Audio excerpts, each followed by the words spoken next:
Valutrades, Forex, CFDs, and commodities. Welcome to this week's Market Blast Fundamentals, where we will look at US Crude Oil, Dollar CAD, Aussie Dollar, Euro Dollar, and the US Non-Farm Payrolls.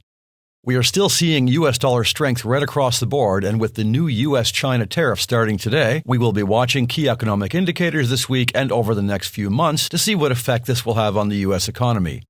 This week we have US Manufacturing PMIs Tuesday, the ADP Payroll Report and Non-Manufacturing PMIs Wednesday, and the Non-Farm Payrolls Friday, followed by a speech from Jerome Powell, so watch for volatility.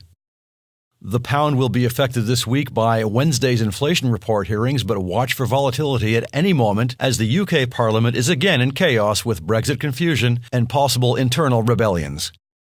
The euro is showing weakness, especially against the US dollar, with levels we haven't seen for 2 years, and watch this week for retail sales Wednesday and employment change and GDP Thursday. Australia and Canada both have interest rate decisions due this week, and Australia also has quarterly GDP, with Canada releasing employment and PMI on Friday.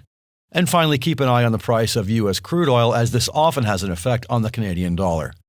That's all for now. Happy trading with Valutrades, and we will see you tomorrow. CFDs and FX are leveraged products, and your capital may be at risk.